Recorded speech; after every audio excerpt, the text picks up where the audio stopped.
Mathias Malzieu, La mécanique du cœur. Il neige sur Édimbourg en ce 16 avril 1874. Un froid de canard paranormal cadenasse la ville. Les vieux spéculent, il pourrait s'agir du jour le plus froid du monde. À croire que le soleil a disparu pour toujours. Le vent est coupant, les flocons plus légers que l'air. Blanc, blanc, blanc, explosion sourde. On ne voit plus que ça.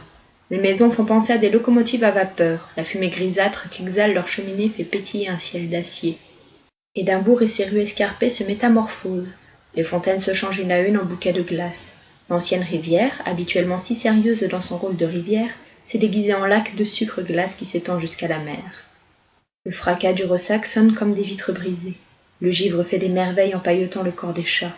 Les arbres ressemblent à de grosses fées en chemise de nuit blanche qui étirent leurs branches, bâillent à la lune et regardent les calèches déraper sur une patinoire de pavés. Le froid est tel que les oiseaux gèlent en plein vol avant de s'écraser au sol. Le bruit qu'ils font dans leur chute est incroyablement doux pour un bruit de mort. C'est le jour le plus froid du monde. C'est aujourd'hui que je m'apprête à naître. Cela se passe dans une vieille maison posée en équilibre au sommet de la plus haute colline d'Édimbourg, Arthur's Seat, un volcan serti de quartz bleu au sommet duquel reposerait la dépouille de ce bon vieux roi Arthur. Le toit de la maison, très pointu, est incroyablement élevé. La cheminée en forme de couteau de boucher pointe vers les étoiles. La lune y aiguise ses croissants. Il n'y a personne ici, que des arbres. À l'intérieur, tout est fait de bois, comme si la maison avait été sculptée dans un énorme sapin. On croirait presque entrer dans une cabane. Poutres apparentes rugueuses à souhait, petites fenêtres récupérées au cimetière des trains, table basse bricolée à même une souche. D'innombrables coussins de laine remplis de feuilles mortes tricotent une atmosphère de nid. Nombre d'accouchements clandestins s'opèrent dans cette maison. S'y vit l'étrange docteur Madeleine, sage-femme dite folle par les habitants de la ville, plutôt jolie pour une vieille dame.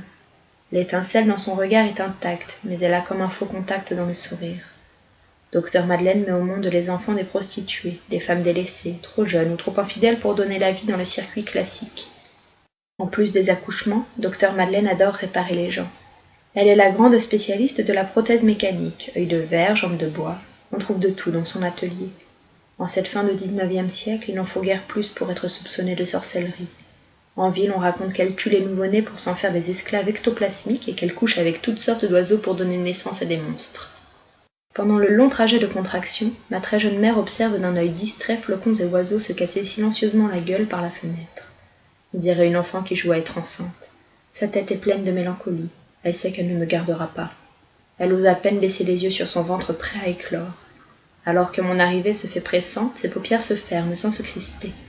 Sa peau se confond dans les draps comme si le lit l'aspirait, comme si elle était en train de fondre. Elle pleurait déjà en escaladant la colline pour arriver ici. Ses larmes glacées ont rebondi sur le sol telles les perles d'un collier cassé. À mesure qu'elle avançait, un tapis d'étincelants roulements à billes se formait sous ses pieds. Elle a commencé à patiner, puis a continué encore et encore. La cadence de ses pas est devenue trop rapide. Ses talons se sont emmêlés, ses chevilles ont vacillé et elle a chuté violemment en avant. À l'intérieur, j'ai fait un bruit de tirelire cassée. Docteur Madeleine est la première vision que j'ai eue. Ses doigts ont saisi mon crâne en forme d'olive, ballon de rugby miniature, puis on s'est pelotonné, tranquille. Ma mère préfère détourner le regard. De toute façon, ses paupières ne veulent plus fonctionner. Ouvre les yeux, regardez-le arriver, ce minuscule flocon que tu as fabriqué. Madeleine dit que je ressemble à un oiseau blanc avec des grands pieds. Ma mère répond que si elle ne me regarde pas, ce n'est sûrement pas pour avoir une description à la place. Je ne veux rien voir ni savoir. Quelque chose semble soudain préoccuper le docteur. Elle n'a de cesse de palper mon torse minuscule. Son sourire quitte son visage. Son cœur est très dur, je pense qu'il est gelé. Le mien aussi, figurez-vous, ce n'est pas la peine d'en rajouter. Mais son cœur est réellement gelé. Elle me secoue de haut en bas. Ça fait le même bruit que lorsqu'on fouille dans une trousse à outils. Docteur Madeleine s'affaire devant son pan de travail. Ma mère attend, assise sur son lit. Elle tremble maintenant, et cette fois, le froid n'y est pour rien.